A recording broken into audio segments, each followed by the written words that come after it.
Greetings Internet, I'm your host AVCF and welcome to the Loading Time Game channel. Today's topic is one of the greatest 19 classics and perhaps the last great title in a series also known as one of the most popular in the video game history. I mean Castlevania Symphony of the Night.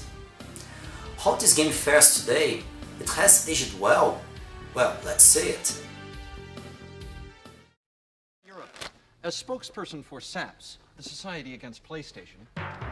The fifth console generation was an interesting era to say the least, a time where big changes transformed the gaming console scene forever. Sony and its PlayStation console were the big factors behind this push, and the first sign was the shock to see traditionally Nintendo-esque major series appearing for the PS1, like Castlevania for example.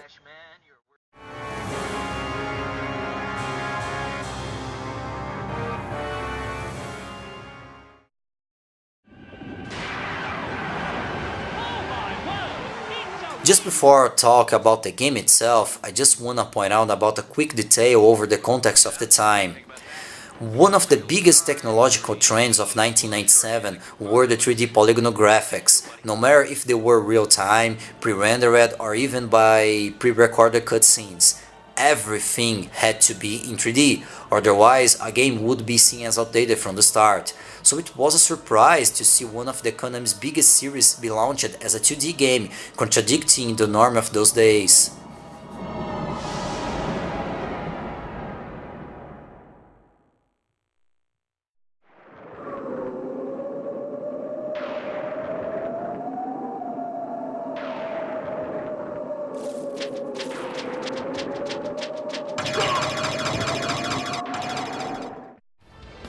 As a 2D game, it doesn't mean that Symphony of the Night must be treated as a secondary or minor project, as it received a lush production far superior from the best 16-bit games.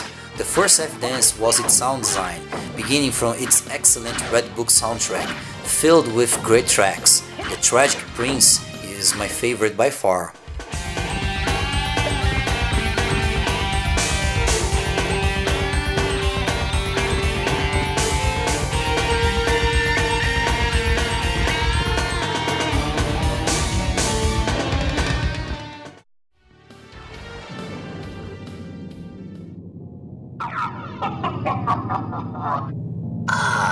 Alucard, what is your business? Another thing are the dubbed dialogues, an almost inaccessible feature during the previous generations.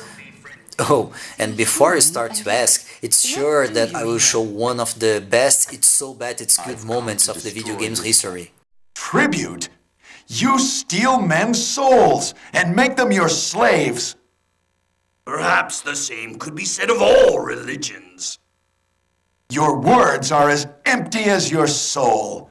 Mankind ill needs a savior such as you. What is a man? A miserable little pile of secrets. But enough talk. Have at you!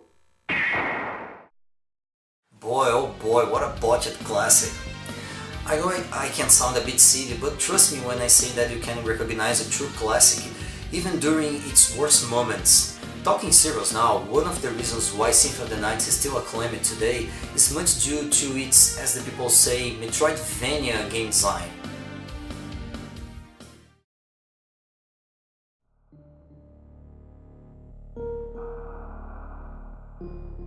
It's not a secret to anyone that Symphony of the Night's design is largely based on the all-time classic Super Metroid, launched 3 years before Symphony of the Night's release.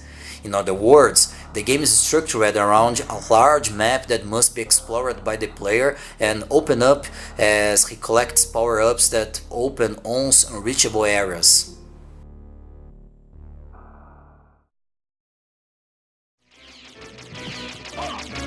But Symphony received by its turn a RPG-esque interface with point system, leveling and such, like statistics that can be upgraded by equipping better armors and weapons.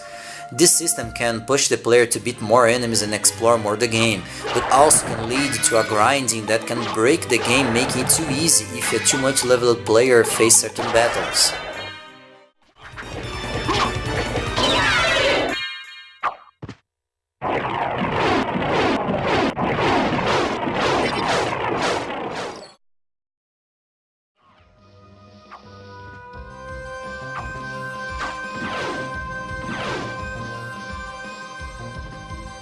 Another divisive point about Symphony lies over not only its structure, but on the called backtracking, or the comings and goings by previously visited places, which can make the game experience repetitive and frustrating.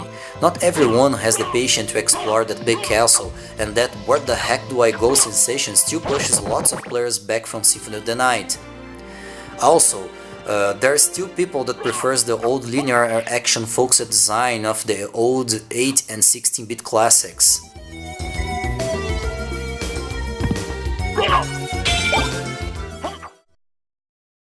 So what do you think? Has Castlevania Symphony of the Night aged like a good wine, or it's sour like milk? In my humble opinion, I think it has aged well, and for some good reasons. Its pixel art 2D graphics are still animated and well detailed.